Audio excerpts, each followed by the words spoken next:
सभी को आचार्य सुरभि राज की ओर से नमस्कार। तंत्र विद्या में कोई भी तंत्र की क्रिया करने से पहले हम सबको एक बात जान लेना बहुत ज़रूरी है कि तंत्र कोई अलौकिक शक्ति नहीं है, बल्कि अपने आप में वो एक शुद्ध विज्ञान है। तंत्र का कार्य देखकर, यानी तंत्र विद्या तंत्र क्रिया से होने वाले जो प्रयोग होते हैं, उनके जो रिजल्ट आते हैं, उनको देख के लोग हैरान हो जाते हैं और सोचते हैं कि ये कोई अलौकिक शक्ति है, जो कि अपने आप में ये एक भ्रम है, जिसे व्यक्ति केवल साधना के बल पर ही प्राप्त कर सकता है। इस भ्रम को स्वतांत्रिकों द्वारा बढ़ावा भी दिया गया है। इसमें उनका कोई दोष नहीं है। उनको भी गुरु अथवा ग्रंथों द्वारा मिली साधना में छिपे विज्ञान का पता ही नहीं है। इस कारण वह भी इसे अलौकिक मानने लगते हैं। इस सृष्टि में कोई भी क्रिया अकारण नहीं होती है।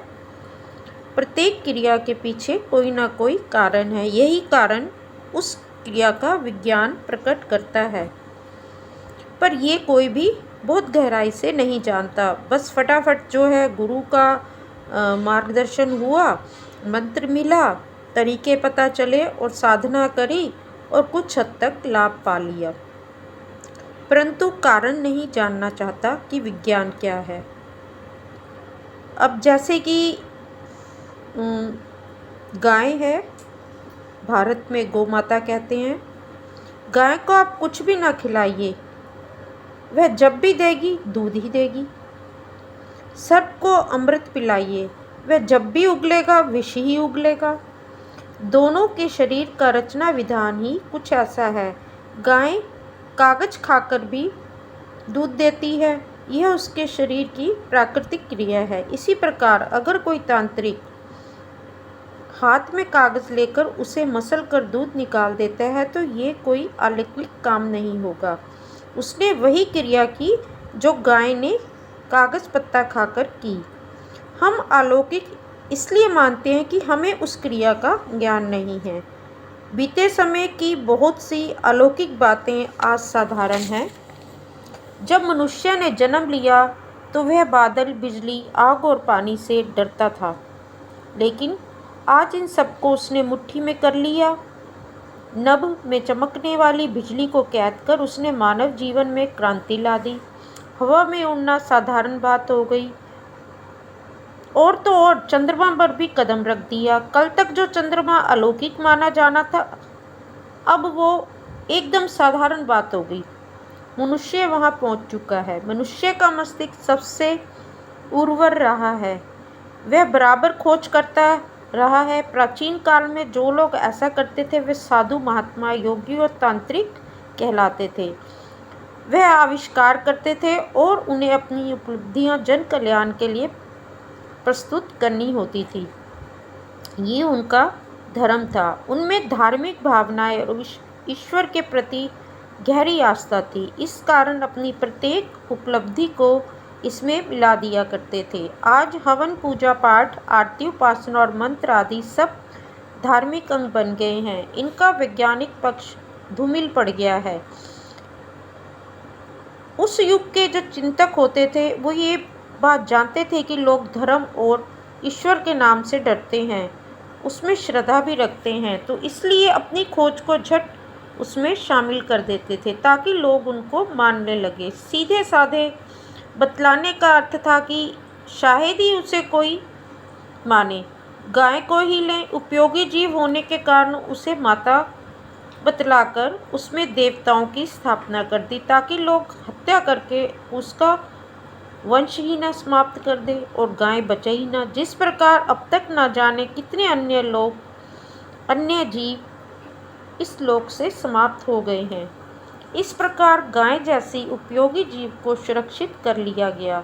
अगर सीधे सीधे उसका उपयोग बतलाया जाता तो यह भी समाप्त हो गई होती। कहने का अर्थ यह है कि विज्ञान को टोटकों और धार्मिक क्रियाओं में लपेट दिया गया है। इस कारण शिक्षित समुदाय आज इससे दूर भाग रहा है, लेकिन सच्चाई एकदम विपरीत है। इस तरह की तमाम क्रियाएं सर्वथा वैज्ञानिक है यानी साइंटिफिक है। अगर एक एक क्रिया में निहित विज्ञान का विश्लेषण किया जाए तो फिर हजारों पृष्ठ भी कम होंगे। इसलिए केवल क्रियाएं ही बताई गई हैं, ऐसी क्रियाएं जो सर्वथा सरल हैं, संभव है। साथ ही उनके पीछे छिपा विज्ञान देख और परख लिया गया है। यह बात बिल्कुल स्पष्ट कर दी गई है कि तमाम तांत्रिक क्रियाएं केवल आपका उन्नति और विकास का द्वार खोलती हैं और सामने रास्ता नज़र आता है जिस पे मनुष्य जीवन सफल होता है। उस पर चलना आपका काम है। राह में बाधा नहीं आएगी, ये निश्चित है। कर्म तो आपको करना ही होगा। हमारे यहाँ धर्म और विज्ञान का मिश्रण बन गया है, मिक्सचर बन गया है। अनेकों प्राचीन हाथ से लिखे ग्रंथों से चुनकर कुछ तांत्रिक क्रियाएं बहुत ही सीधी सरल तरीके से मनुष्य जीवन की सफलता के लिए बनाई गई हैं। आज के व्यस्त मनुष्य के पास इतना श्रम और धन नहीं है और समय भी नहीं है कि वह इन्हें एकदम से खुले तौर पर हाथ लगा सके। इसलिए सरल से सरल विधियों द्वारा आज के तंत्र विज्ञान में क्रियाएं की जाती हैं, गुरु के मार्गदर्शन में करवाई जाती हैं, जिससे कि गुरु ये देखते हैं कि उनके पास आए हुए भक्त शिष्य अपने इच्छित कार्य को स्वयं सीधी और सरल तंत्र विद्या करके प्राप्ति कर सके, अपने मन वांछित मनोकामना को पूर्ण कर सके।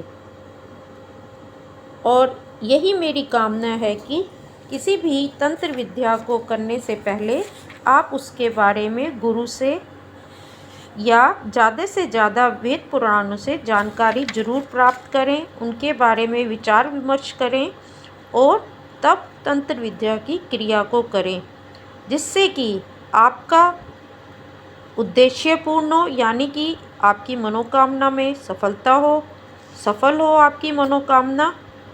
और गुरु के मार्गदर्शन में रहते हुए आप समाज में अपनी प्राप्त की हुई सिद्धियों को तंत्र विद्या की शक्तियों से समाज को भी लाभ दे सकें और एक समाज में सम्मानीय व्यक्तित्व बन सके। आपकी सभी कामनाएं पूर्ण हो, यही मेरी कामना है। नमस्कार।